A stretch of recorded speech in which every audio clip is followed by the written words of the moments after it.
Mtazamaji, ulikuwa usiku wa fahari kwa wanahabari walioshinda tuzo za mwaka za wanahabari bora.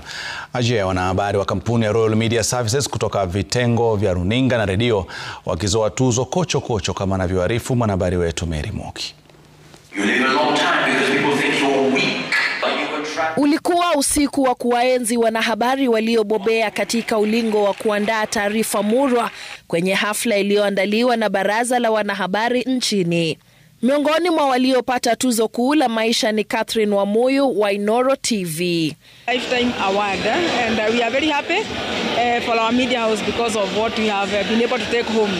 Kwenye kitengo kipya cha habari kuhusu wanyama, mwanahabari wa runinga ya Citizen Evans Asiba na Brenda Wanga walizoa tuzo hiyo, kadhalika na mwanahabari wa radio wa Royal Media Services Haj Kibwanga. Lakini kwa leo kama familia Royal Media Services naambia asante kwa Mungu, asante kwa Daktari SK Macharia kwa kutupa nafasi na platform ya kuhakikisha kwamba tunajitokeza na kufanya kazi ambayo ni nzuri. Nasema asante, na kwa Media Council of Kenya asanteni. This is a great day for the members of the fourth estate. Mwanahabari wetu pia kutoka Inoro TV Wawero wa Nyambura akipata kutuzwa. Ni siku kubwa sana kwa waandishi wa habari ambao wanafanya taaluma yao kwa lugha za kiasili.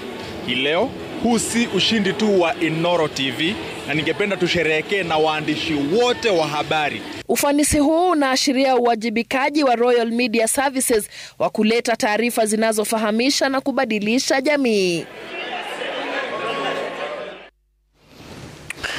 Na mwenyewe anasema kwamba chanda chema huvikwa pete. Kongole kwa walioshinda tuzo, na pia vile vile kongole kwa wote waliokuwa wamejaribu kupatika, lakini leo ni zamu ya wengine. Mengi baada ya mdoso kwa